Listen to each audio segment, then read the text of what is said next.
네, 우리 5과에 들어왔습니다. 74페이지에 있죠. 네, 우리 74쪽 빨간색 표지에 있는 내용을 한번 읽어보도록 하겠습니다. 복음은 시작. 복음은 우리가 예수 그리스도를 믿을 때 모든 사사시고 이미 임한 하나님 나라 천국에 들어가 보게 하시겠다는 소식입니다. 네, 그래서 이제 우리 복음이 점점 풍성해지고 있죠. 복음, 오늘 나온 내용들은 우리가 예수님을 믿을 때 우리의 모든 죄가 사하여지고 우리가 천국에 들어가게 되는 것, 이것까지도 복음이다 라고 얘기를 하고 있습니다. 자, 우리 75쪽 큰 제목을 함께 읽어보도록 하겠습니다. 시작. 오직 믿음으로 들어가는 하나님 나라. 네, 오직 믿음으로 들어간 하나님 나라다. 우리 밑에 문단을 한 문단씩 한번 읽어보도록 하겠습니다. 우리는 죄인으로서 하나님 나라에 들어갈 수 없는 존재였습니다.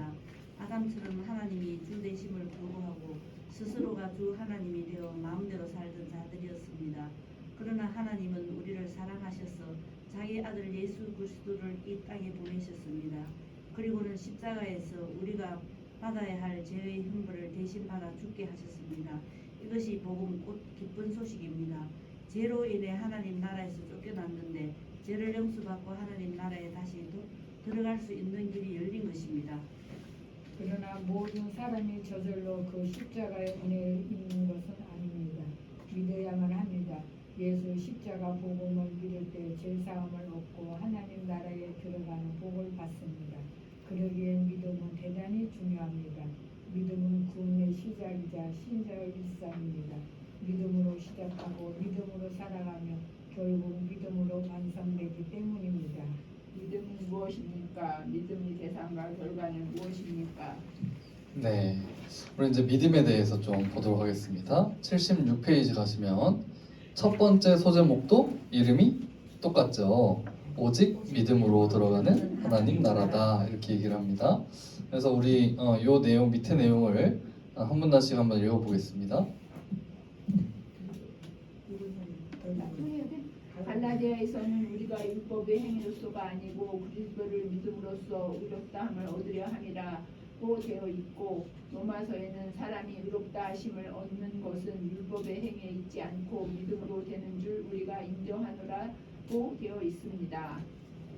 여기서 우리가 믿음과 관련하여 주목해야 할 표현은 바로 의롭다함을 얻는다입니다. 하나님은 우리가 오직 믿음으로서만 의롭다함을 얻는다는 사실을 분명히 알기를 원하십니다.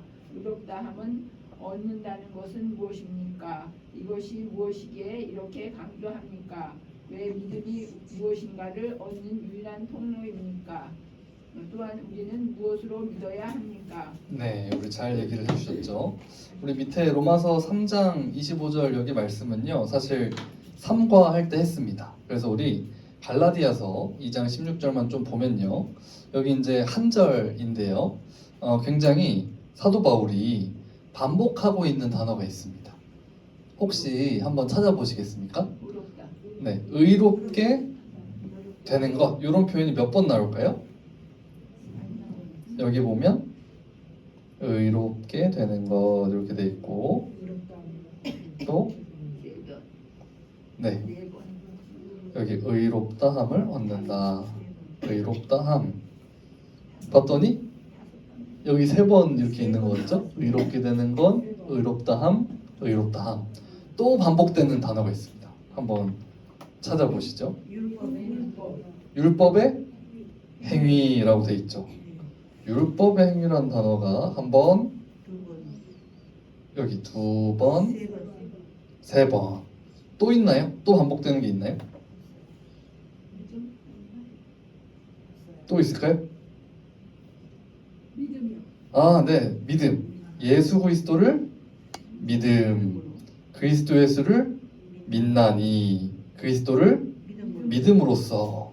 지금 같은 단어를요, 3번씩 세 단어를 강조하고 있는 거예요. 그럼 사도 바울은 이 여러 번 강조를 통해 어떤 얘기를 하고 싶어 하는 걸까요?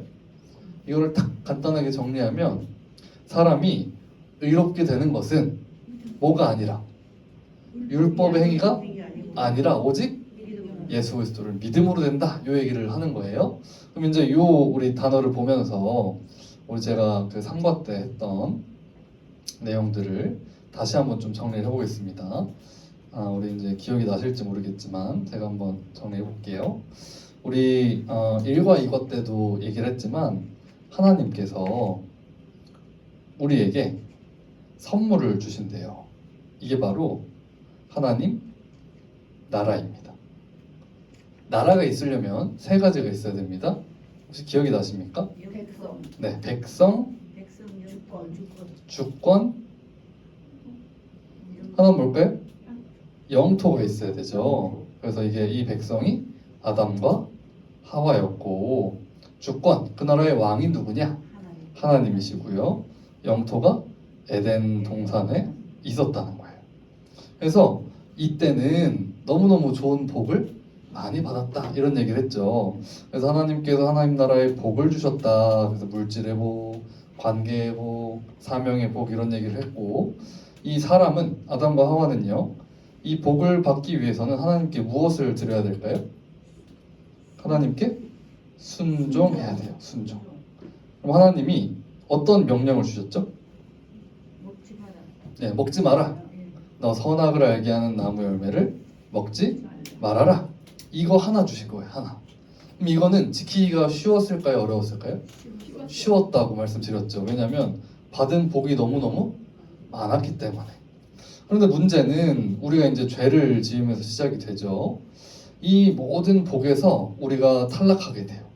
이제는 죄가 딱 시작이 되었고,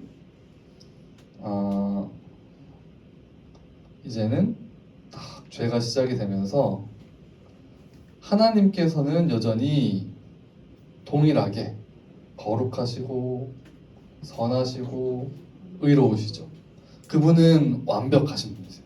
완전히 깨끗하시고 완벽히 선하시고 의로우세요. 근데 이제 문제는 우리죠. 우리 수준이 완전히 바닥으로 처박았어요. 너무 수준이 떨어진 거예요. 그래서 이런 우리에게 하나님께서 너 내 백성이 되려면 내 명령을 지켜야 돼. 이렇게 명령을 주시는데 이전처럼 이거 하나, 선악과 먹지 마. 이거 하나로는 더 이상 안 돼요. 그래서 더 많은 하나님의 법, 하나님의 뜻을 우리에게 드러내어 보여주십니다. 그걸 우리가 뭐라고 할까요? 율법이라고 부릅니다. 율법은 십계명이 이제 대표적인 거고, 그거에 대한 자세한 내용이 하나님의 율법 613가지다 이렇게 얘기를 하죠. 그래서 이 율법이요, 이제 아담과 하와 이후에 모든 사람에게 주어져요. 근데 율법은 우리에게 딱 왔을 때 두 가지를 딱 제시하는 거예요. 뭐라고 얘기하냐면, 너 율법 지키면 내가 뭐 해줄게? 내가 상을 줄게. 어떤 상을 받냐면 너 의롭다고 칭찬받는다. 이 의롭다는 칭찬을 받으면 어디에 들어갈 수 있을까요? 하나님 나라인 천국에 들어갈 수 있어요. 근데 문제는 어기면 어떻게 될까요? 어기면 벌을 받아요. 벌. 형벌을 받아요. 이 형벌이 뭐죠? 바로 죽음이죠. 죽음, 지옥, 하나님과의 단절이라는. 둘 중 하나입니다. 중간은 없어요. 다 지켜서 의롭다고 칭찬받고 하나님 나라에 딱 들어가든지, 어겨서 하나님한테 벌 받고 죽든지, 둘 중 하나인 거예요. 그럼 여기 있는 이 사람이 딱 지원을 하는 거예요. 하나님, 제가 제 힘으로 한번 지켜보겠습니다. 제가 율법 한번 지켜볼게요 하고 본인이 손들어서 지원하는 이 행위를 성경은 뭐라고 하냐면, 이 사람이 율법의 행위를 한다 이렇게 얘기를 합니다. 뭘 한다고요? 율법의 행위. 본인 힘으로 율법을 다 지켜서 하나님한테 의롭다고 칭찬을 받아보겠다는 거예요. 근데 이 율법을 지키는 수준, 너 지켰구나 이렇게 인정받는 수준이 갈라디아서 3장 10절에 나옵니다. 뭐라고 나오냐면요, 모든 율법을 항상 지켜야 돼요. 이 인정을 받으려면 모든 율법을 어떻게 된다고요? 모든 걸 항상 지켜야 됩니다. 10개 중에 9개를 지켰어요. 대단하죠. 와, 10계명 10개 중에 9개나 지켰는데 하나를 못했어. 그러면 원래 이제 좋은 부모님 같으면 100점 맞아야 되는데 90점 맞았어요? 그럼 칭찬해 주시나요, 안 해주시나요? 잘했다. 어떻게 90이나 맞았구나 이럴 수 있는데 우리 하나님은요 아니라는 거예요. 왜요? 우리 하나님 완벽하게 어떤 분? 거룩하신 분이죠. 완전히 깨끗하신 분이고 죄는 조금 더 허용이 안 돼요. 그러니까 10개 중에 9개 너 탈락. 안 되는. 10개를 다 지켰어요. 근데 1년 동안 하다가 아이고 2년째 되니까 힘들어서 포기했네. 하나님 1년 했잖아요. 어떻게 좀 안 됩니까? 될까요? 안 될까요? 안 된다. 이 아주 치밀한 조건 때문에 성경은 우리를 뭐라고 얘기하냐면 우리는 율법의 저주 아래 있다. 뭐 이런 표현을 쓰는 거예요. 그래서 우리는 율법 아래, 율법의 이런 요구를 받는데 지키면 의롭다고 칭찬, 어기면 벌 받는데 우리 힘으로는 율법의 행위를 할 수가 없어요. 모든 율법을 항상 지킬 능력이 없다는 거예요. 그래서 우리는 율법의 저주 아래 있다 이런 얘기를 제가 이제 지난번에도 드렸어요. 요 얘기들을 보면서 다시 우리 본문으로 오면 이제는 조금 단어들이 눈에 보이시죠? 여기 봤더니 의롭게 된다 이렇게 돼 있죠. 이게 아까 뭐라고 말씀드렸죠? 뭐 할 때 받는 칭찬이죠? 율법을 다 지켰을 때. 그러니까 무슨 말이에요? 율법을 다 지켜서 하나님 나라에 들어갈 자격을 얻는 그 상태가 되는 것은 이라고 말하는 거예요. 지금 본문이. 의롭게 되는 것은 이거 뭐예요? 다 지켜서 율법 다 지켜서 하나님 나라에 들어가는 건 율법의 행위 아까 기억나세요? 본인 힘으로 열심히 율법을 지키려는 그 행위 그거 얘기하는 거죠. 그걸로는 된다 안 된다? 안 되고 오직 뭐 해야 된다? 예수 그리스도를 믿음으로만 가능하다라고 지금 이 사도 바울이 소리 높여 외치고 있다는 거예요. 여러분 이 시대는요 이 글자 하나하나 새기는 게 돈을 쓰는 겁니다. 오늘날은 이렇게 핸드폰 쳤다 지웠다 할 수 있죠. 근데 이 시대는 글자 하나하나 새기려면요 사람 고용해가지고 불러주면 다 적어야 돼요. 그러면 그 이 파피루스며 뭐며 이거 다 돈 드는 거거든요. 근데 바울이 같은 단어를 3번씩 쓰면서 같은 표현들을 계속 반복해요. 그럼 이거는 중요한 거예요, 안 중요한 거예요?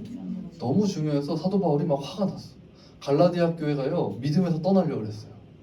자꾸 율법의 행위를 덧붙이려고 했거든요. 그러니까 바울이 확실히 얘기하는 거예요. 그거 율법의 행위로는 안 돼. 오직 예수 그리스도를 믿어야 된다. 이렇게 지금 외치고 있다는 것입니다. 그래서 밑에 1번을 보시면요. 하나님 앞에서 의롭다고 인정받는 것은 죄인인 우리가 어떤 자격을 갖는다는 것을 의미합니까? 이렇게 얘기하죠. 하나님 앞에 의롭다고 인정받는 것, 여기 이제 말한 대로 여기 본문에 나오는 것처럼 우리가 어떤 자격을 얻는 거래요. 그 밑에 이제 빨간색으로 나와 있는데 그 다음 분이 한번 요 빨간색 읽어주시기 바랍니다. 의롭다는 것은 하나님의 뜻인 율법을 완전하게 지키는 것을 의미한다. 모든 율법을 다 지켜서 하나님께 어렵다함을 얻는 자를 의인이라고 한다. 의인은 하나님께 나아가 하나님 나라 곧 천국의 복을 누린다. 반면 하나님의 율법을 지키지 않는 자를 죄인이라고 한다. 죄인은 의의 나라인 하나님 나라에 들어갈 수 없다. 오직 불순종으로 그 나라에 쫓겨난 아담처럼 고통과 사망의 저주 가운데 살아갈 수밖에 없다. 네, 잘 읽어주셨죠? 여기 한번 밑줄을 그어보시죠. 의롭다는 것은 하나님의 뜻에 완전히 순종하는 것을 의미한다. 이제 책에는 율법을 완전하게 지키는 것을 의미한다 이렇게 돼 있죠. 그리고 그 뒤에 보면요. 모든 율법을 다 지키는 사람은 의인이라고 부른다는 거예요. 그래서 이 의인은 어떤 자격을 얻냐면 하나님 나라 곧 천국의 복을 누리죠. 그래서 결국 율법을 다 지키고 의로운 사람만 어디 들어갈 수 있어요? 천국에 들어갈 수 있다는 얘기를 하는 거예요. 근데 문제는 아까 말씀드린 대로 지킬 능력이 우리는 없죠. 그래서 이제 여기 1번의 답은 하나님 나라에 들어갈 자격을 얻는 것이다. 이렇게 이제 얘기할 수 있겠습니다. 어떤 자격을 얻습니까? 이렇게 얘기한다면, 자, 그리고 2번 사도 바울이 강조합니다. 율법의 행위가 아니라 오직 믿음으로 의롭다함을 얻는다. 이렇게 얘기하니까 그 외에 어떤 방도로도 하나님 앞에 의롭다함을 얻을 수 없다는 걸 의미합니다. 그래서 이제 믿음에 대한 강조가 오늘 지금 과에서 등장하고 있는 것이죠. 우리 율법의 행위 아까 정리했지만 밑에 빨간색 다음 분 한번 읽어주세요. 율법의 행위는 율법을 요구하는 행위나 율법을 지키기 위해서 해야 할 행위를 가리킨다. 율법은 하나님의 뜻이요 법이다. 모든 율법을 다 지키면 하나님께 의롭다함을 얻을 수 있다. 그러나 모든 사람은 죄인이다. 태어날 때부터 죄와 부패함 가운데서 태어나서 하나님의 뜻대로 살 수 없는 존재다. 율법의 모든 조항을 항상 지켜야 하는데 그것은 불가능하다. 율법의 행위로는 의롭다함을 얻을 수 없다. 네, 여기 나오는 것처럼 율법의 행위는 율법을 지키기 위해서 해야 되는 행위 이렇게 돼 있고, 근데 모든 율법을 항상 지켜야 되는데 이게 불가능하다라는 게 이제 갈라디아서 3장 10절에 나와 있다는 말씀을 드리고 있는 거죠. 자, 그래서 우리 이제 다시 돌아오면 우리 이제 1과부터 4과까지를 배웠잖아요. 그때 배운 게 결국 하나님께서 우리를 구원하시기 위해 어떤 일을 행하셨는가를 배운 거예요. 1과는 하나님의 창조를 배웠고 2과는 우리의 불순종으로 인한 타락을 배웠죠. 그래서 이 타락의 상태를 구원하시고 건지시기 위해서 예수님이 어떤 일을 하셨는가, 이거를 3과 때 예수님이 십자가에서 죽으셨다.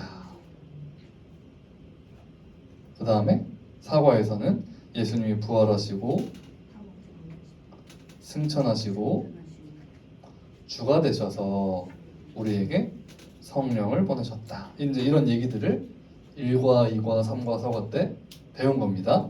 그러면 이 1과부터 4과는요 다 뭐냐면 우리가 믿든 안 믿든 실제로 하나님께서 우리를 위해 행하신 사역들이에요. 하나님이 이런 일을 행하셨다라는 건 실제로 있었던 일인 거죠, 과거에. 근데 문제는 이 하나님이 하신 모든 사역을 지금 2025년에 사는 내가 지금 받아 누리는 방법이 뭐냐, 방법. 옛날에 일어난 일인데 내가 지금 받고 싶어. 그럼 받는 방법이 뭐냐 이렇게 물어본다면 오늘 주제인 믿음이라고 얘기를 해야 돼요. 이 하나님의 사역을 내가 받는 요거를 물어본다면 이게 바로 믿음이다. 이렇게 이제 얘기할 수밖에 없다는 겁니다. 그래서 오늘 이제 율법의 행위라는 요 단어가 나오는데 사실 이 갈라디아서를 읽어보면요 굉장히 미묘합니다. 이 갈라디아 교회가 어떤 얘기를 했냐면 이렇게 얘기하는 거예요. 갈라디아 교회에요 거짓 교사들이 들어왔어요. 들어와서 무슨 얘기하냐면 여러분 예수님 믿을 필요 없습니다. 이렇게 얘기했을까요? 그 사람들 미묘해요. 예수님 믿어야죠. 근데 그거 하면서 뭐 해야 되냐면 할례는 받아야 돼요. 왜? 구약에 나와 있잖아. 이렇게 얘기를 하는 거예요. 갈라디아 교회 성도들이 바울한테 잘 배웠거든요. 잘 배웠어요. 예수님 믿고 성령도 받았고 정말 뜨겁게 사랑하고 잘 살다가 거짓 교사들이 들어와서 미묘하게 바꾸니까요 헷갈리기 시작했어요. 예수님 믿으래요. 그러니까 믿죠. 근데 구약에 할례가 있는데 이것도 받아야 더 좋아하시지 않을까 하나님이? 그 다음에 안식일도 지켜야, 구약에 나와 있잖아. 안식일 거룩히 지키라고 했으니까 그날도 쉬어야 돼. 절기도 좀 지키면 더 좋아하실 것 같은데? 이러면서요 예수님 이외에 다른 것들을 슬금슬금 더하기 시작해. 사도 바울이 이걸 알고요 펄쩍 뜁니다. 너 그거 예수님 확실히 믿는 것 같지? 아니, 예수님이 부족하니까 불안하니까 너의 행위를 더하고 있는 거야. 이렇게 얘기하면서요 갈라디아서 내내 너희들 그거 잘못됐다, 그러다가 망한다, 죽는다 막 이러는 거예요. 그럼 여러분 한국 교회는 어떨까요? 지금 저희는 예수님 믿어 구원받는 거 믿으십니까? 아멘이시죠. 저희는 그러면 상관없겠죠. 괜찮을까요? 근데 이게요 미묘해요. 갈라디아 교회 성도들도 미묘한 데서 헷갈렸어요. 한국 교회는 뭐가 있냐면 이런 게 있는 거예요. 구원은 믿음으로 받아요. 다 아멘으로 대답하십니다. 근데 상급은 내가 해야 된대. 구원은 믿음으로 받고 상급은 어떻게 쌓아? 내가 봉사 열심히 하면, 헌금 많이 하면, 11조 안 빠지면, 새벽 예배, 수요 예배, 금요 기도에 안 빠지면 상급이 더 쌓인다. 이런 식으로 뭔가 더 이거를 막 강하게 얘기하는 순간 어떤 분들은 헷갈려요. 이제. 헷갈려. 구원은 믿음으로 받았고 내가 지금부터 열심히 하면 쟤보다 천국 가서 좋은 집 산다. 아 봤더니 천국에 막 금이 번쩍거리는 아파트는 내꺼. 쟤는 주일날 한 번씩 빠지고 11조 지난번에 저 안 내는 거 내가 봤어. 쟤는 천국 갔더니 초가집. 다 쓰러져가는 초가집. 헌금 안 하더라고. 새벽 예배 빠지더라고. 에이 쟤보다 내가 낫지 라고 하는 순간 이게 뭐냐면 율법의 행위가 들어간다. 왜? 율법의 행위는 뭐예요? 하나님 저 요 정도 지켰어요. 이것 좀 봐주세요 하는 게 율법의 행위. 예수 그리스도께서 다 하셨습니다. 말은 그렇게 하면서 근데 새벽 예배는 제가 나왔는데 하나님 쟤는 안 나오잖아요. 쟤 기도 안 해요. 저는 하루에 일주일에 7번씩 하는데요. 쟤보다는 제가 낫죠. 하는 순간 뭐예요? 내 행위 가지고 하나님한테 자랑하는 거예요. 쟤보다 낫다고 자랑하는 거예요. 그럼 하나님 보실 때 어떨까요? 너도 죄인, 걔도 죄인인데 내 아들 예수 십자가 보혈로 다 용서해 준 건데 거기서 자랑질하고 있냐? 이렇게 얘기하시겠죠. 찔립니다. 네, 똑같아요. 이렇게 막 본인이 소위 말해 이 신앙의 어떤 수준이 좋을 때는요, 아 기도를 해야지 그래도 말이야 좀 빠지고 말이야 나처럼 기도를 해야지 이러다가 본인도 이제 슬럼프가 올 때가 있어요. 그럼 그럴 때는 막 죽을 것 같아. 아 괜찮은 척은 해야겠는데 뭐 또 빠지면 또 약간 체면은 안 서고 기도는 안 나오고 막 약간 요즘 좀 신앙 어떠세요 권사님? 저는 좋죠. 하나님과 가깝습니다. 뭐 이러는데 약간 막 숨고 싶고 뒤에 앉고 싶고 막 이게 뭐예요? 자기 행위를 막 의지하는 순간 사도 바울이 얘기하는 너 율법의 행위 들어가 있는 거다. 여기에 걸릴지도 몰라요. 그래서 우리는 고백해야 돼요. 내가 새벽 예배 나오는 것도 하나님의 은혜고 내가 여기 나와서 봉사하는 것도 하나님의 은혜죠. 이거 한다고 하나님이 예뻐해 주시는 게 아니고 우리 처절히 지옥에서 죽을 자였는데 하나님이 건져 놓으셨으니까 감사해서 봉사하는 거잖아요. 감사해서 헌금하는 거고 감사해서 예배 드리는 건데 어느 순간 그게 하나의 내 행위와 자랑이 돼버려요. 그럼 이거는 이상하다. 성경이 말하는 율법의 행위랑 다 있을 수 있다. 이런 것들 우리가 아주 잘 생각을 해봐야 됩니다. 그래서 오늘 소제목 제목이요, 오직 믿음으로 들어가는 하나님 나라예요. 이 믿음, 예수님 믿죠. 근데 나도 뭐 열심히 해요 하는 순간 오직 믿음이 맞아요 아니에요? 아니라는 거예요. 오직 믿음은 내가 아무리 열심히 해도 다 부질없습니다. 오직 믿음으로 은혜로 저는 천국 들어가는 거고 저는 무익한 종입니다. 저 같은 죄인 건져주셔서 감사하니까 봉사 2개, 3개, 4개 하는 거지 이거 아무것도 자랑할 것 없습니다. 이게 이제 제대로 된 신자의 태도다. 우리 안에 혹시 그런 마음이나 생각은 없는지 한번 돌아보자. 이런 얘기를 할 수 있습니다. 그리고 이제 78페이지 넘어가시면요, 이렇게 나와 있죠. 3번 문제. 하나님은 죄인이라 할지라도 예수 그리스도를 믿을 때 의롭다함을 얻을 수 있다고 약속하셨습니다. 예수 그리스도를 믿는다는 건 무슨 말입니까?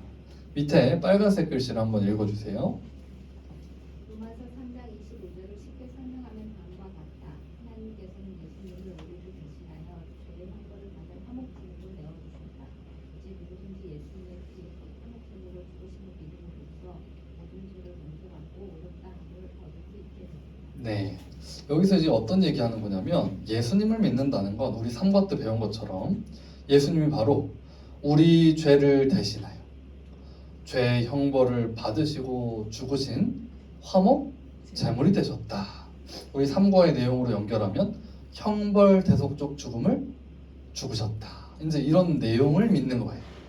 그래서 이건 왜 중요하냐면 물론 우리 성림교회 권사님들 그다음에 교회 열심히 나오신 여기까지 나오신 우리 성도님들은 해당이 안 될 수 있는데 많은 교회들이요 예수님을 믿는 게 무슨 말인지 잘 모르세요.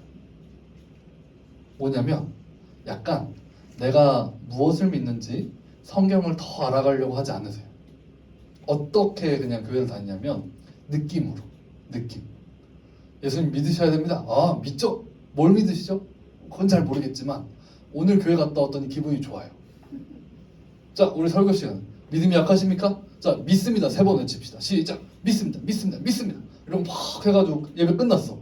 아 오늘 기분 좋습니다. 은혜 받았어요. 왜요? 그냥 마음이 뜨거워져요. 무슨 설교 들으셨는데요? 그건 모르겠지만 난 이제 마음이 뜨거워졌으니까 열심히 살겠습니다. 이렇게 집에 가시는 거예요. 그래서 어떤 그 목사님 중에 이렇게 교수님이신 것 같아요. 이런 글을 쓰셨대요. 한국교회 성도들은 자신이 믿는다는 사실을 믿는다. 무슨 말인지 아시겠어요? 예수 그리스도의 형벌 대속적 죽음을 믿는다 그런 게 아니고 내가 그냥 믿어. 뭘? 아니 모르겠지만 믿어. 나 믿어. 목사님이 의심하지 말랬어. 그럼 뭘 믿으시는데요? 아니 모르겠지만 난 믿어. 나는. 그럼 본인이 믿는다는 사실을 믿는 거예요.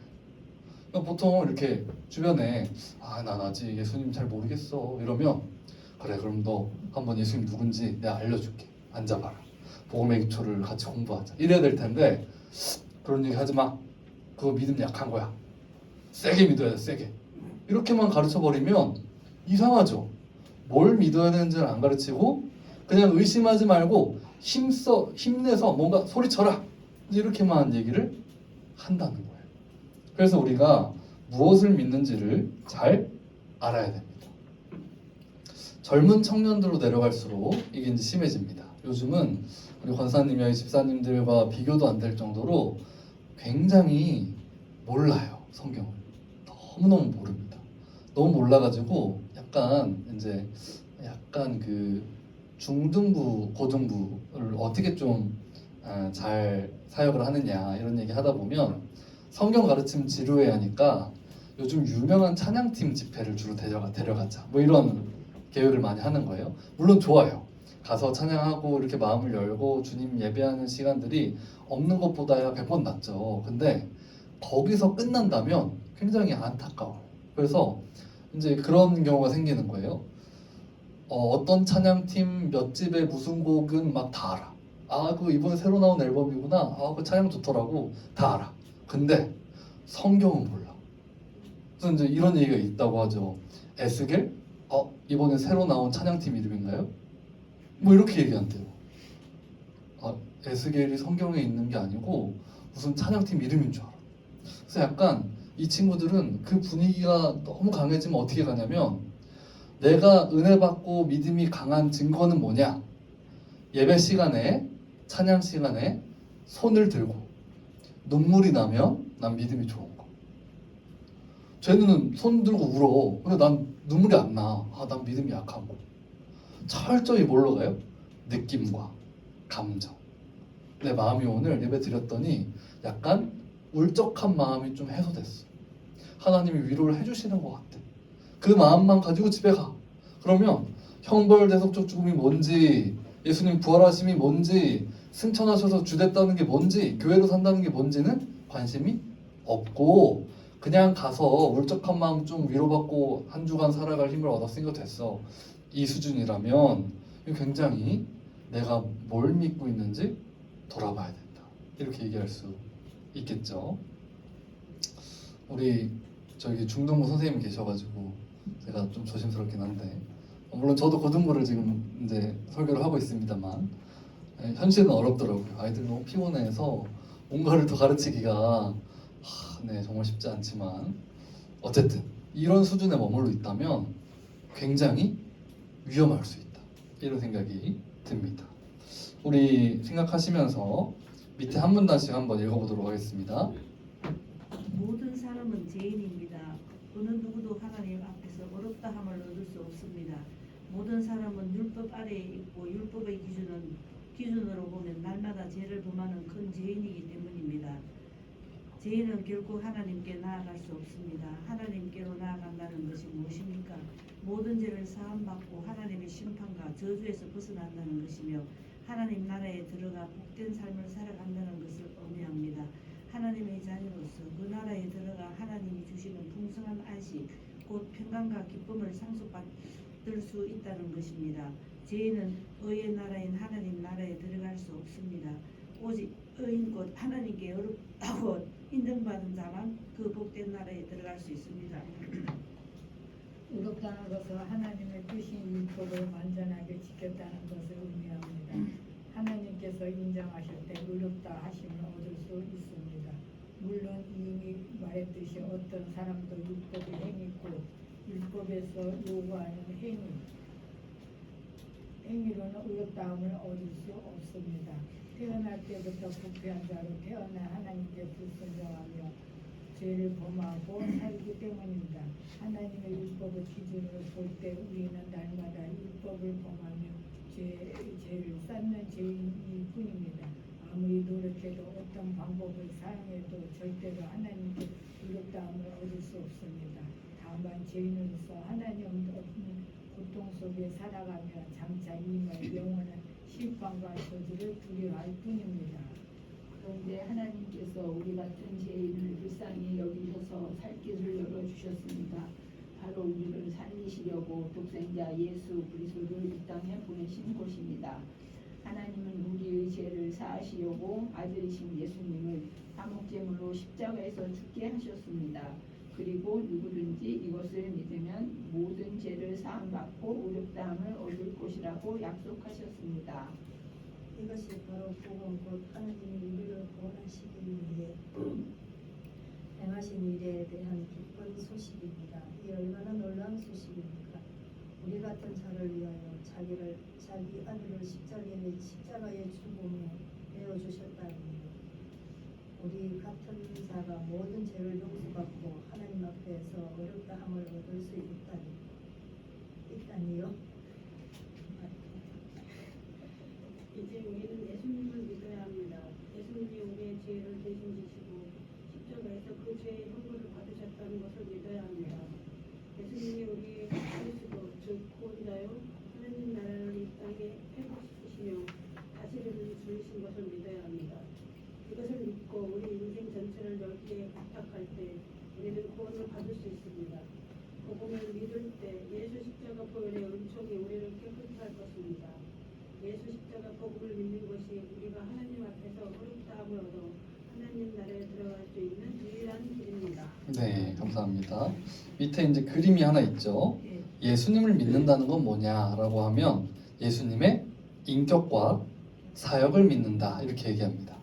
그럼 인격은 뭐냐면 예수님은 누구신가, 사역은 그분이 어떤 일을 행하셨는가에 대한 내용이에요. 그래서 예수님은 누구십니까 하면 주와 그리스도시다 이렇게 얘기할 수 있죠.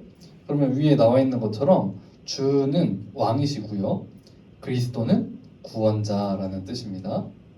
그 다음에 아래 나와 있는 것처럼 예수님의 형벌 대속적 죽음, 위의 표현으로는 화목제물 되심을 믿는 거죠. 그래서 우리가 받을 죄의 모든 형벌을 다 지시고 죽으셨다는 그 사실을 알고 믿을 때 우리에게 구원이 임한다. 그래서 이제 그것을 의지하지 않고 율법의 행위, 내가 좀 노력하면 뭐가 되지 않을까? 예수님 믿으면서도 내가 열심히 하면 좀 뭐 이렇게 복 받지 않겠어? 이제 이런 얘기들은 다 잘못된 내용이다. 이렇게 말씀드릴 수 있습니다. 우리 80페이지 넘어가시면요. 두 번째 소제목을 함께 읽어보겠습니다. 시작. 믿음은 분명한 지식에 근거한 신뢰다. 밑에 두 문단 한번 읽어주세요. 오직 예수 그리스도를 믿음으로써 의롭다함을 얻는다는 것은 우리를 역사상 가장 놀라운 복음입니다.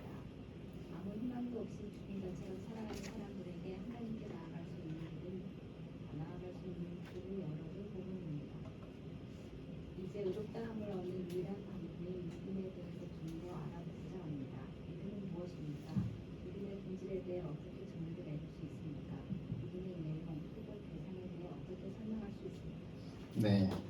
우리 이제 고린도전서 15장 1절에 봤더니 이렇게 되어 있습니다. 형제들아 내가 너희에게 전한 복음을 너희에게 알게 하노니 이는 너희가 받은 것이요 또 그 가운데 선 것이라 이렇게 얘기하죠. 사도 바울이 이 고린도 교회에게 복음을 전했다라는 얘기를 다시 여기서 적고 있는 거예요. 그러면서 2절에 이렇게 얘기합니다. 너희가 만일 내가 전한 그 말을 굳게 지키고 헛되이 믿지 아니하면 그로 말미암아 구원을 받으리라 이렇게 얘기하죠. 그래서 여기서 이제 핵심적으로 뭘 볼 수 있냐면 헛되이 믿다라는 표현이 있어요. 헛되이 믿다. 그러니까 믿긴 믿는데 헛된 믿음이 있다는 얘기를 하는 거예요. 잘못된 믿음으로 믿는다면 네가 구원받지 못할 것이다 얘기를 하는 거예요. 고린도전서 15장이잖아요. 그러면 1장부터 14장을 썼겠죠. 근데 15장 와서 또 무슨 얘기하냐면 내가 너희한테 전했던 복음 확실히 기억하지?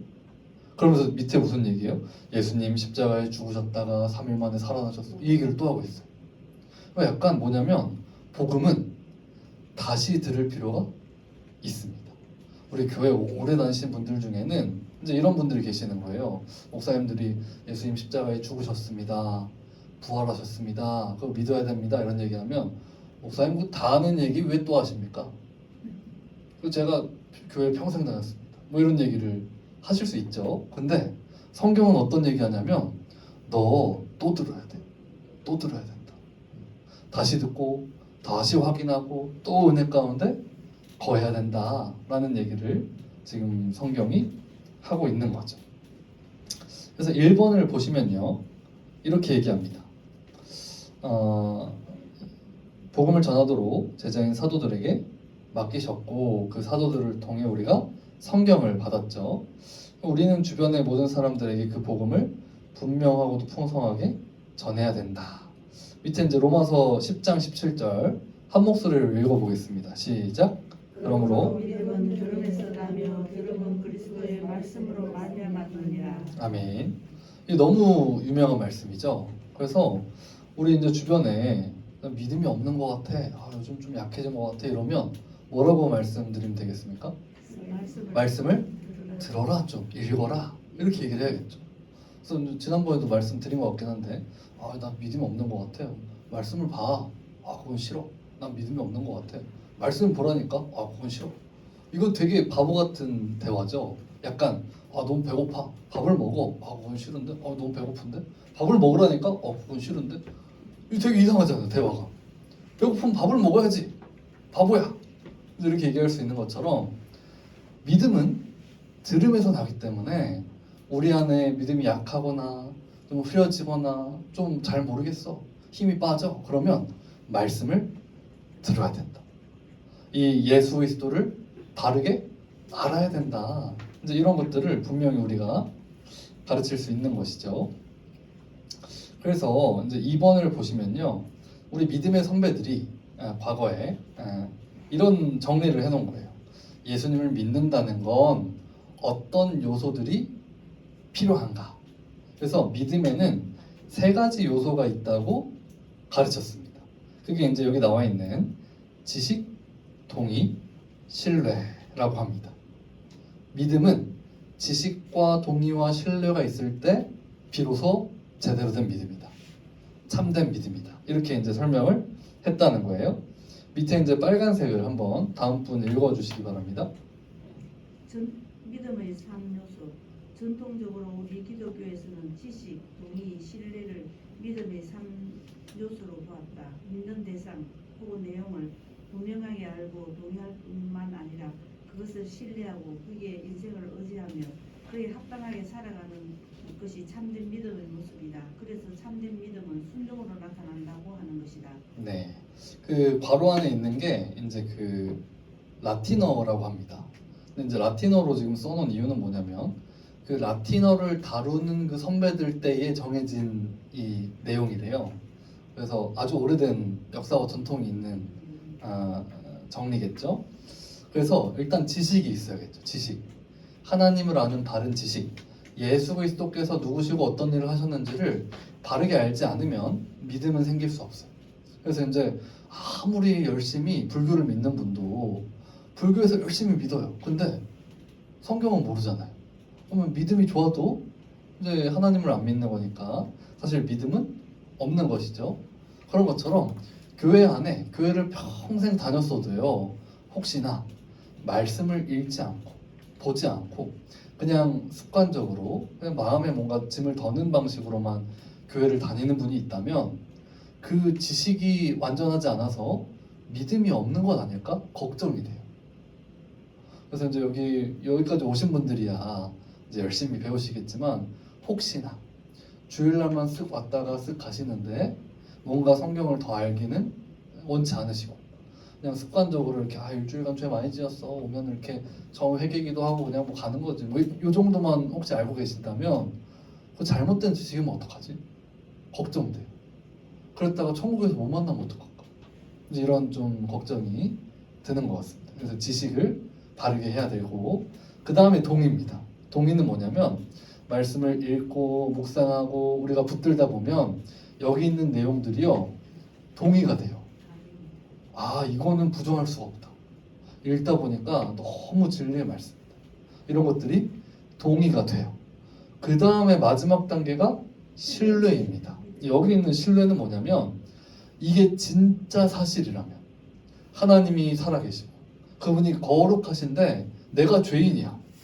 오직 그 아들 예수 그리스도의 공로가 아니면 나는 건진받을 수 없어. 이 모든 사실이 진짜라면 우리가 어떻게 해요? 삶이 같을까요? 달라질까요? 달라질 수밖에 없는 거예요. 이 단계까지 나가는 걸 신뢰라고 합니다. 그래서 많은 분들이 교회 안에 특히 이제 모태신앙들이 좀 심하긴 한데 지식은 어느 정도 있는데 신뢰까지 못 가는 경우가 많아요. 그럼 어떻게 되죠? 약간 하나님이 창조하셨고 거룩하시고 너 죄인이야 예수 믿어야 돼 막 배웠어. 딱 듣고 좋네요. 뭐 지옥 뜨겁다고 하니까 뭐 저 뜨거운 거 별로 안 좋아해가지고 이왕 뭐 천국 가는 게 낫겠죠? 오케이 믿을게요. 왜 믿기만 하면 된다며. 아 배고픈데 밥이나 드시러 가시죠. 이 정도면 여러분 약간 지식만 아는 거 아니에요? 지식만? 그 수준을 우리가 확인해 봐야 된다. 진짜 신뢰까지 하는 거면 이 성경 내용이 진짜 사실이라는 걸 믿으면요 우리의 삶이 달라지는 거예요. 진짜 믿는다고 하면서 불신자랑 똑같이 살고 더 나쁘게 살고 뭐 이런다면 이게 진짜 신뢰를 하는 건가 라는 것들을 우리가 좀 돌아볼 필요가 있다는 거죠. 그래서 이 복음에 대한 바른 지식이 필요하다. 자, 이 지식동의 신뢰 요 세 가지도 알아두시고 우리 3번 보시면 참된 믿음은 받은 복음을 굳게 지키고 헛되이 믿지 않는 것이죠. 그래서 여기 아까 제가 말씀드린 대로 지적인 동의에서 멈추고 신뢰까지 나가지 않는 상태가 있을 수 있다는 거예요. 그래서 이제 야고보서 2장 14, 17절에 이렇게 얘기를 합니다. 내 형제들아 만일 사람이 믿음이 있노라 하고 행함이 없으면 무슨 유익이 있으리요 그 믿음이 능히 자기를 구원하겠느냐. 이 믿음은 자기를 구원하지 못한다는 얘기를 지금 하고 있는 거죠. 행함 없는 믿음은 죽은 믿음이라 이렇게 얘기하면서 16절 말씀이 이제 이런 내용인 거 알고 계시죠? 너희 중에 누구든지 그에게 이르기를 평안히 가라 덥게 하라 배부르게 하라 하면서 그 몸에 쓸 것을 주지 않으면 유익이 없다. 어떤 교회 형제 자매가 헐벗고 옷이 없죠? 일용할 양식이 없어. 먹을 게 없어. 근데 이러는 거예요 옆에서. 아이고 배고프겠네. 아이고 갓 블레스유 다음 주에 봐요. 이러고 가. 아이고 춥겠다. 아이고 추워서 어떡해. 난 패딩 있는데. 화이팅. 이러고 가. 그거 하지 말라는 거예요 지금. 이게 뭐예요? 말로만 하고 행함이 없어. 그럼 너의 삶이 안 바뀌는데 신뢰가 아니지 않냐. 그런 믿음이면 너를 구원할 수 없다. 그러니까 구원을 못하는 가짜 믿음도 있다는 거예요. 내 믿음 상태는 어디에 있는지 한번 확인해보자. 이제 이런 얘기를 하고 있는 것이죠. 자, 우리 밑에 한 문단씩 한번 읽어보도록 하겠습니다. 참된 믿음은 자신이 믿고 있는 대상이나 내용을 잘 아는 것에서 시작됩니다. 복음을 믿으려 할 때도 먼저는 복음에 대해 잘 알아야 합니다. 믿음은 들음에서 납니다. 듣지 못하거나 들어도 잘 알지 못한다면 어찌 믿을 수 있겠습니까? 믿는다고 하면서 복음을 잘 설명할 수 없다면 참된 믿음인지 의심할 수밖에 없습니다. 복음에 대해 듣고 잘 이해했다면 그것에 대해 진심으로 동의해야 합니다. 복음이 말하는 내용에 대해 그럴 수 있다거나 굳이 반대하지 않겠다는 식의 태도는 동의가 아닙니다. 말로만 진리임을 인정하는 태도도 동의가 아닙니다. 복음이 말하는 바가 참으로 구원하는 진리라는 것을 굳게 확신해야 합니다. 더 나아가 그 동의와 확신이 참된 믿음으로 증명되려면 신뢰해야 합니다. 지적인 동의와 더불어 신뢰가 있어야 성경에서 말하는 구원에 이르는 믿음이라고 할 수 있습니다. 믿음과 같은 것에 있어 사람의 생각과 감정은 쉽게 변합니다. 감정에 근거할 때는 자기 자신도 속을 수 있습니다. 그러기에 실제적인 태도나 행동으로 나타나는 신뢰로 자신의 믿음을 점검하는 것이 가장 확실합니다. 복음을 듣고 지적인 동의와 신뢰를 하는 믿음을 가진다면 그 사람은 복음에 따라 날마다 살아갈 것입니다. 그때서야 우리는 그것을 참된 믿음, 곧 구원에 이르는 믿음이라고 말할 수 있습니다. 신뢰한다면 순종으로 나타나기 때문입니다. 만일 무엇인가를 믿는다고 하면서도 믿는 대로 살지 않는다면 그 믿음은 가짜라고 할 수밖에 없습니다.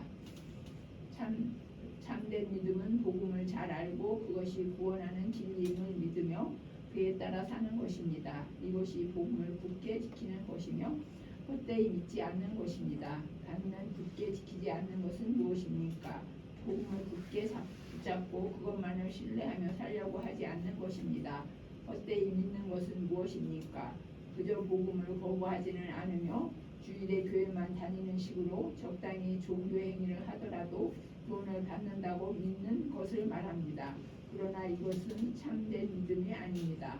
믿는 것처럼 보여도 구원에 이르게 하는 믿음이 아니기에 유익이 없습니다. 예수 십자가 복음을 신뢰하지 않고 그것에 합당한 행위도 없다면 죽은 믿음입니다. 복음을 참되게 믿을 때 모든 죄를 사함받고 크고 두려운 심판의 저주에서 벗어나며 하나님 앞에서 어렵다 함을 얻습니다. 하나님의 자녀로서 하나님 나라에 들어갈 특권을 얻습니다. 하나님 나라에서 복을 누리며 장차 부활하여 완성될 하나님 나라에 들어갈 소망을 가지고 기쁨으로 살아갑니다. 날마다 모든 염려에서 해방되어 평안을 누리고 감사하며 예배하는 자로 살아갑니다. 그리고 하나님 나라의 백성으로서 주님의 통치에 기쁨으로 순종하며 살아갑니다. 이것이 참된 믿음을 가진 자의 모습입니다. 복음을 알고 신뢰하며 살아가는 자의 모습일 것입니다. 네, 몇 가지만 좀 보고 넘어가겠습니다. 이 83페이지 맨 위에 보시면 이렇게 얘기하죠. 사람의 생각과 감정은 쉽게 변합니다. 감정에 근거할 때 자기 자신도 속일 수 있습니다. 이제 감정에 근거한 믿음은 좀 확실하지 않은 것 같다 이런 얘기를 하는 거예요. 그래서 주로 이제 그런 얘기 많이 하지 않습니까? 언제 처음으로 이렇게 은혜 받으셨습니까? 물어보면 저 그 고등부 수련회 둘째 날 밤에 뭐 이런 얘기. 둘째 날 밤에 제가 막 마음이 뜨거워지더라고. 너무 좋았어. 눈물이 나고. 근데 이제 엄밀히 말하면 그거는 그냥 눈물이 난 걸 수도 있어요. 약간 그래놓고 다음 주에 또 교회 안 와. 한 달, 막 이렇게 한두 주 막 뜨거웠다가 또 안 보여. 어디 갔어 걔?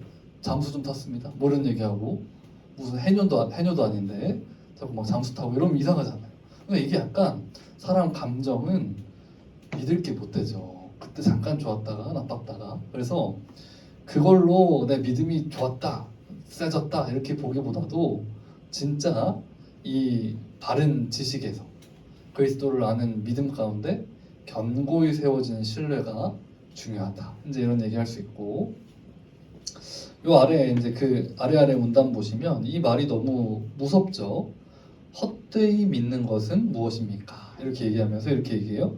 그저 복음을 거부하지는 않으면서 주일에 교회만 다니는 식으로 적당히 종교 행위를 하더라도 구원을 받는다고 믿는 것을 말합니다.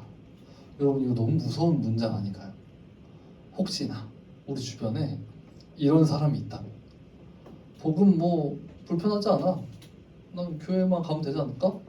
와 이런 그거 가짜일 수도 있대요. 어떡하죠? 너무 이제 무서운 얘기가 아닌가 싶습니다. 네, 우리 마지막 세 번째 꼭지 네, 한번 같이 읽어보겠습니다. 시작. 참된 믿음의 증거인 회개. 밑에 한 문단씩 한번 읽어주세요. 복음은 구원자 예수 그리스도가 오셨으며 우리가 주 예수 그리스도와 그분의 십자가 사역을 믿음으로써 모든 죄를 용서받고 하나님 앞에서 의롭다함을 얻는 안수생입니다. 우리같이 하나님을 대적하며 살았던 죄인이 오직 믿음으로써 깨끗해지고 하나님께 나아갈 수 있다며 참으로 놀랍고도 기쁜 소식이 아닐 수 없습니다. 믿음이 이럴 때 중요한 게 어떤 믿음이 참된 믿음인가를 생각해야 합니다. 만일 거짓 믿음, 부족한 믿음으로 인해 십자가의 은혜를 누리지 못한다면 얼마나 끔찍한 일이겠습니까? 어떤 믿음이 참된 믿음이요 거짓이 없는 믿음입니까? 우선 성경에 기록된 십자가 복음에 대해 온전히 알아야 합니다. 그 다음에 그 십자가 복음이 진리임을 받아들이고 그 진리에 자신을 맡기며 그 진리를 따라 살아야 합니다.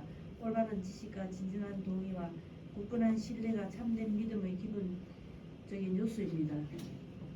그런데 그 무엇보다도 참된 믿음을 갖도록 인도할 뿐만 아니라 참된 믿음을 증명하는 것이 있습니다. 바로 회개입니다. 회개는 어떤 것에서 돌이키는 마음과 실천 행동입니다.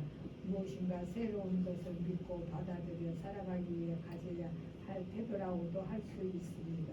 회개 없는 믿음은 없습니다. 회개와 믿음은 동전의 양면입니다. 네, 그래서 진짜 믿음이 있다면 회개가 동반된다 이런 얘기를 하는 거예요.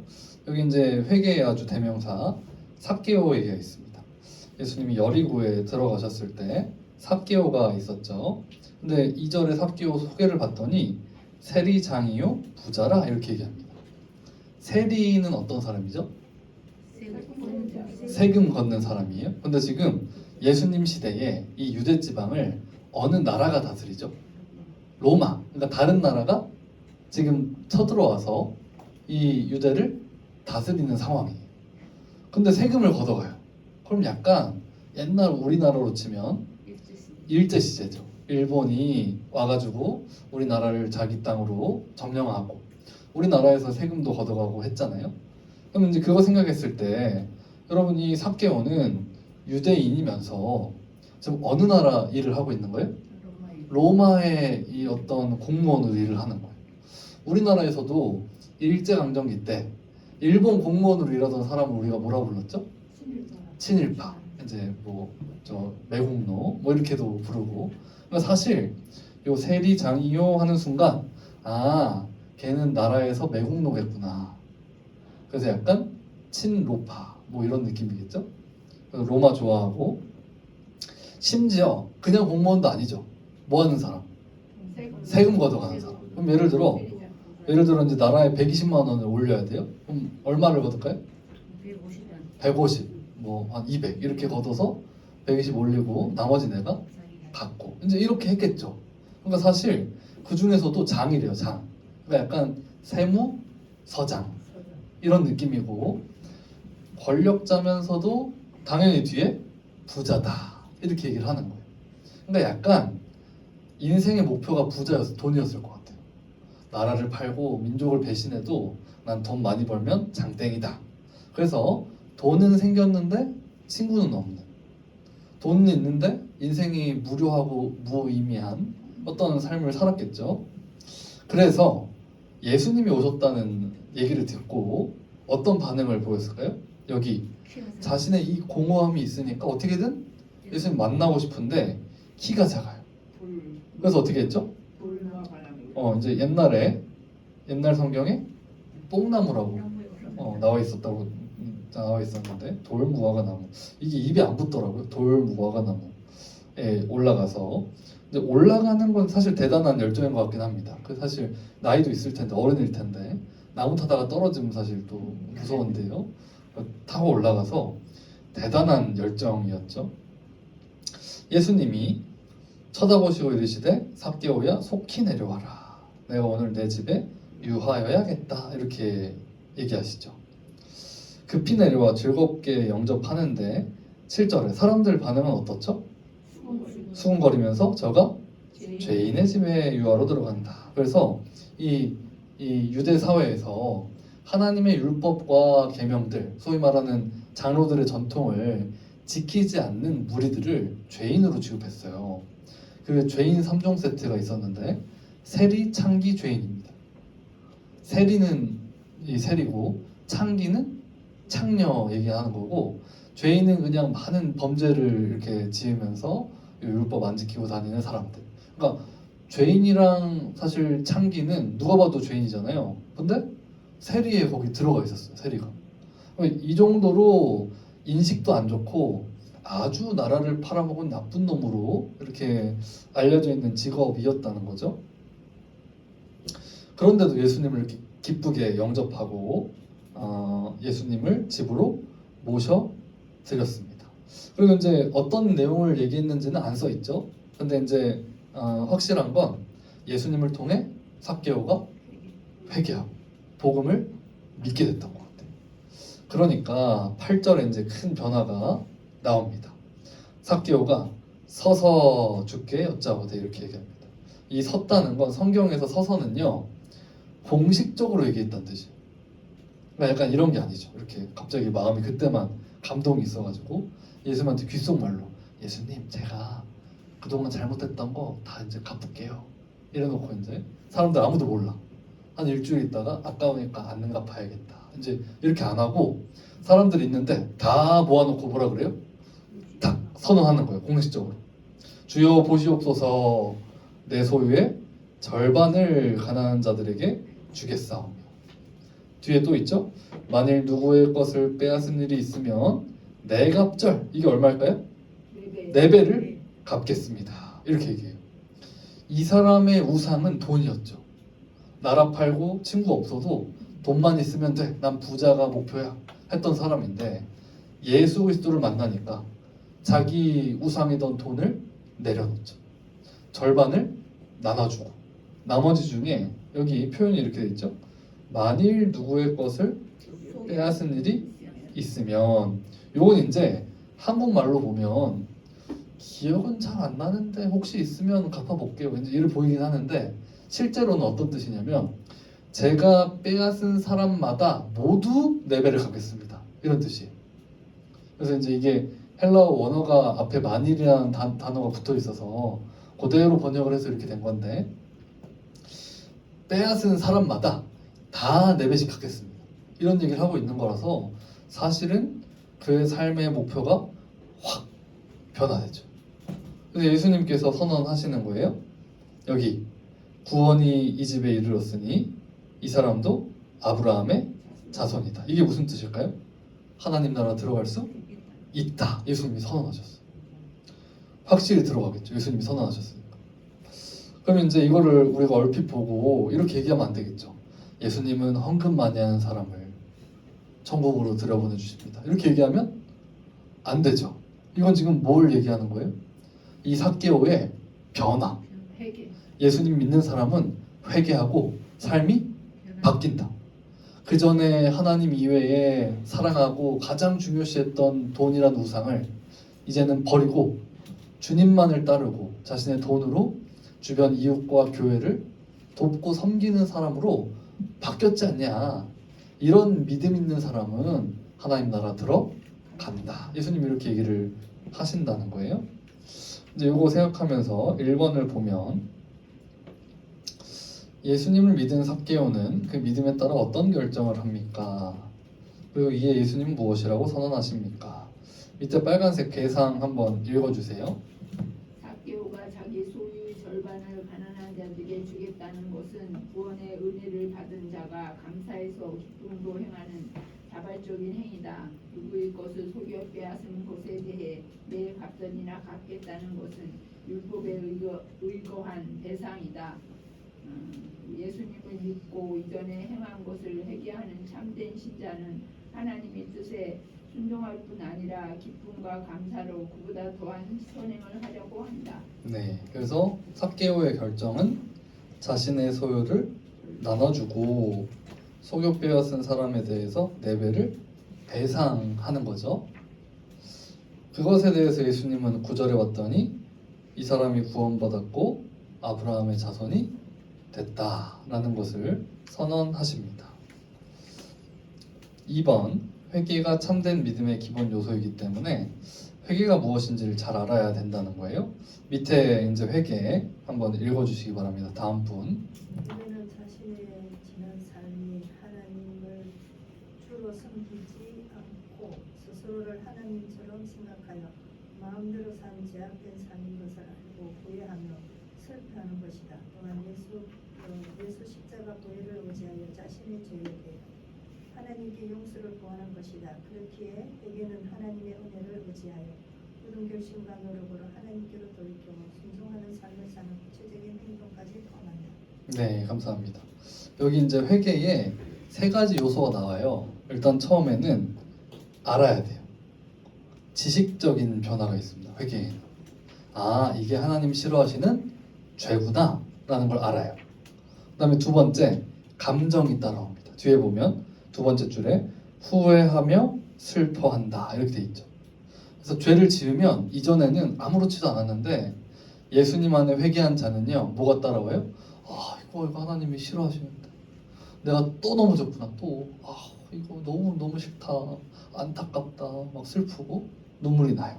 마지막 맨 아랫줄을 보시면 순종하는 삶을 사는 구체적 행동까지 포함한다. 그래서 행위까지 따라와요. 진짜 회개한 사람은 지식, 감정, 행동이 다 따라오는 회개의 참된 결과가 드러난다. 이렇게 얘기할 수 있습니다. 그래서 이 3가지 중에 하나만 막 갖는 회개들이 있어요. 그럼 약간 좀 부족한 회개겠죠. 그래서 알아. 싫어하시네. 근데 난 너무 좋아.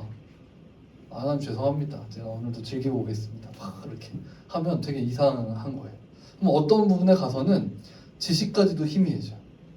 누가 가서 집사님 그거 죄잖아요. 그거 하시면 안 돼요. 하면 딱 뭐라 그럽니까? 아이 왜 이렇게 간단하게 그래. 요 정도는 다 하잖아. 아이 세상에 요 정도도 안 하고 사는 사람이 어딨어. 너무 이렇게 빡빡하게 굴지 마 하는 순간 뭐예요? 지식도 부정하는 거죠. 하나님 싫어하신다고 하지만 에이 뭐 그렇게까지 하나. 이것도 이상한 거라는 거예요. 요 3가지 다 필요하다. 마지막 3번 보시면 회개는 감정적인 슬픔과 뉘우침일 뿐만 아니라 생각과 행동의 변화이기도 하죠. 십자가 복음을 알고 믿어 자신의 죄를 슬퍼하며 의로운 삶으로 돌이키는 것입니다. 그래서 진짜 우리가 회개를 한다면 어떤 변화가 나타나겠습니까? 이렇게 묻는 거예요. 어떤 변화가 나타날까요? 네, 삶이 변하겠죠. 삶을 사는 구체적인 행동까지 변화. 네네. 그래서 이제 불신자랑은 다르게 생각하고 다른 것을 바라보고 다른 목표를 두고 달려가겠죠. 내가 사용하는 돈과 시간과 에너지가 바뀌게 된다. 그 모든 변화들이 따라 올 것이다. 이렇게 얘기할 수 있죠. 그래서 사실 이제 회개는 우리에게 엄청난 특권이죠. 회개가 신자만 받은 특권이라는 거 알고 계십니까, 여러분? 회개는 우리에게 너무너무 귀한 일이다. 왜 그렇죠? 원래 이제 회개는 누가 하냐면 잘못한 사람이 하는 거예요. 원래 하나님 앞에 딱 이제 죄인이 나가요. 죄인이 나가서 하나님 잘못했습니다. 용서해 주세요 하면 용서 받을까요? 안 받을까요? 예수님이 안 계시면 용서를 못 받죠. 잘못했습니다 하면 네 잘못을 아는구나. 지옥. 이렇게 하시겠죠. 근데 우리 같은 죄인이 예수 그리스도 안에 있기 때문에 어떻게 해요? 하나님 저 지금도 또 죄 지었거든요. 한 번만 용서해 주세요. 아빠 부르면 용서해 주세요. 안 해주세요? 해주시는 거야. 왜? 누구의 공로 때문에? 예수 그리스도의 공로 때문에 우리 같은 죄인이요 하나님을 오늘도 엎드려서 아버지 부를 수 있는 거예요. 주님 이제는 제가 이 죄는 절대 안 짓겠습니다 막 결단했어. 그리고 다음날 또 죄죠. 그럼 가가지고 하나님 죄송한데 제가 어제 열심히 해봤는데 또 안 되네요. 아버지 죄송해요 해도 아버지가 그래 내 사랑하는 딸아 괜찮아 내 아들 예수 그리스도의 공로로 너를 용서했다 해주시잖아요. 그러니까 이 회개는 신자에게 특권이에요. 특권. 여러분 특권은 누려야 될까요? 안 누려야 될까요? 이건 자주 누려야 돼요. 회개는 우리에게 하면 할수록 뭐 하는 거예요? 와, 또 용서받아 또. 이게 은혜구나. 또 용서받는구나. 이런 죄인이 아빠 부르셨을 때 난 너 같은 딸 준 적 없다. 안 하신다고요. 그래 내 딸아 일로 와라 이렇게 하시니까 얼마나 큰 은혜인지 모릅니다. 그래서 회개는 자주 할수록 좋겠죠. 그래서 여러분 이런 노래 있지 않습니까? 회개는 즐겁다. 들어보셨어요? 제가 방금 만든 노래인데요. 회개는 즐거운 일이죠. 우리에게 회개는 너무너무 즐거운 자주 해야 돼. 자주. 그래서 여러분 회개를 하면 할수록 우리가 예수님 믿는 자녀인 게 증명되는 거예요. 그럼 반대로 죄를 많이 지는 거잖아요. 회개하면. 아예 죄를 많이 죄는 이제 우리 매일 지으니까 나쁜 일 어. 많이 해서 이제 생각으로도 감정으로도 막 이렇게 했을 때도 이런 것들을 다 주님 앞에 아뢰고 주님 이런 죄인이지만 예수 그리스도 공로오지에서 또 나아갑니다 이렇게 고백할 수 있는 게 감사한 일이라는 거예요. 근데 이제 회개를 안 해. 그럼 약간 누구냐면 불신자랑 거의 똑같죠. 그래서 약간 이제 우리 주일학교 친구들 좀 불쌍한 게 회개를 1년에 몇 번 할까요? 수련회 때만 해. 수련회 때만. 예배 시작할 때도 회개 순서가 없어요. 수련회 때만. 1년에 그 여름 수련회 때, 겨울 수련회 때.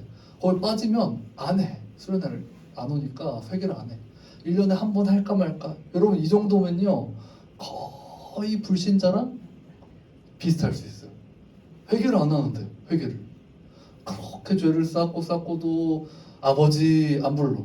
저를 용서하시고 안 해. 뭐예요? 이상한데 특권을 안 써. 특권을. 그래서 우리 예배 순서의 회개를 우리 저 대예배 때는 하지 않습니까? 근데 이제 너무 좋죠. 좋은데도 또 우리 인간이 약해서요. 그게 매 순서가 되면 또 그냥 습관적으로 합니다. 그래서 이제 어쨌든 우리가 회개하고 지식으로, 감정으로, 의지로 돌이키는 그런 특권을 잘 누리시기를 바랍니다. 우리 밑에 내용들 한번 읽고 마무리하도록 하겠습니다. 예수 십자가 복음을 듣고 있는 사람은 아무 감각이 없는 죽은 상태에서 벗어나 예수님의 부활 생명으로 살아납니다. 그리고 모든 영적 지각이 열려서 예수 그리스도와 그분이 행하신 일을 알고 믿으며 성과하고 구분할 수 있게 됩니다. 간단 더 읽어요. 간단은. 그리고 자신이 살았던 전의 삶이 하나님 앞에서 얼마나 끔찍한 삶이었는지 알고 깜짝 놀랄 수밖에 없을 것입니다. 평범하게 살거나 심지어 착하게 살려고 애썼던 사람조차도 자신의 전생이 하나님을 대적하는 삶이었다는 것을 발견합니다. 마치 자신이 하나님인 것처럼 마음대로 살았기 때문입니다. 그래서 하나님이 없는 자로 안식과 기쁨과 소망이 없는 자로 무기력과 무지와 외로움과 고통으로 점철된 삶을 살았던 것입니다. 회개는 여기서부터 시작됩니다. 회개는 이 모든 것을 아는 사람, 곧 이런 비참한 실상을 본 사람이 가질 수밖에 없는 슬퍼하는 감정이며 예수 십자가 보혈을 의지하여 용서를 구하는 기도이며 다시는 그런 삶을 살지 않겠다고 다짐하는 결단이며 하나님의 뜻에 순종하며 우리 주 예수 그리스도를 따라 살아가는 구체적인 행동입니다. 회개는 처음 믿을 때 매우 강하게 일어나거나 여러 차례에 걸쳐 나타나기도 합니다. 처음 믿을 때에 나타나는 이런 회개는 삶의 방향을 근본적으로 바꾸는 회개입니다. 예수 그리스도를 믿고 그 안에서 하나님을 알아 그 뜻에 순종함으로 하나님께 영광을 돌리며 사는 것이 믿음의 삶입니다. 그런 믿음은 자연스럽게 그리고 반드시 하나님께 불순종하며 자기의 영광을 위해 살았던 삶에 대해서 회개하도록 합니다. 이제는 더 이상 그 전처럼 살 수 없기 때문입니다. 생각해 보십시오. 복음을 믿는다고 하면서 계속해서 하나님을 거부하고 불순종하며 사는 것이 어찌 가능하겠습니까? 그런데 회개는 처음 믿을 때만 하는 것이 아닙니다. 회개는 믿은 후에도 지속적으로 갖게 되는 신앙의 자세이기도 합니다. 예수 그리스도의 이름으로. 네, 감사합니다. 그래서 저 87페이지 맨 위에 회개는 처음 믿을 때 매우 강하게 일어납니다. 이 얘기를 우리가 회심이라고도 표현하죠. 그래서 이제 밑에 회심 이렇게 나와 있는데 혹시나 뭐 중요한 건 아니지만 그런 단어 들었을 때 아, 이런 의미구나 하시면 될 것 같습니다. 네, 우리 이제 마무리했는데 혹시 질문 있으면 해주시고.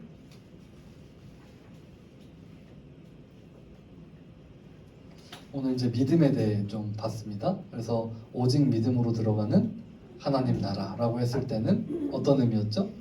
다른 어떤 행위를 덧붙일 수 없고 오직 우리의 구원자 되신 예수 그리스도 그분을 제대로 알고 믿어야 된다. 두 번째는 뭐에 대해 봤냐면 이제 참된 지식에 근거한 믿음에 대해서 좀 봤는데 요거는 어떤 내용이었냐면 믿음에는 지식과 동의와 신뢰 단순히 아는 게 아니고 정말 내 삶을 다 여기에 던지는 것까지도 이 믿음이 들어가 있다 이런 얘기했고 마지막 봤던 게 진짜 믿는다면 회개를 하게 된다. 그래서 우리 이 특권 신자의 특권인 회개를 자주 사용하자 이제 이렇게 말씀 드릴 수 있습니다. 자, 뭐 다른 질문 없으시면 우리 제가 기도하고 마치도록 하겠습니다. 사랑이 많으신 아버지 하나님 감사합니다. 이 피곤하고 늦은 시간이지만 하나님 말씀을 더 알기 위해 이 시간 우리 모여서 하나님의 귀한 복음을 공부하게 하시니 감사합니다. 오늘 믿음에 대해 들었는데 우리 안에 예수님을 아는 참된 믿음이 있는지를 돌아보게 하여 주시옵소서. 우리 안에 혹시 헛된 믿음이 있고 지식에 머무는 믿음이었다면 우리가 예수 그리스도의 그 십자가 대속적 죽음 놀라운 은혜를 더 붙들고 의지하며 우리 주님께서 주시는 놀라운 은혜 가운데 우리 삶의 신뢰까지 나아가는 귀한 믿음으로 바로 성장할 수 있도록 은혜 베풀어 주시옵소서. 감사드리며 예수님의 이름으로 기도드립니다. 아멘. 수고하셨습니다.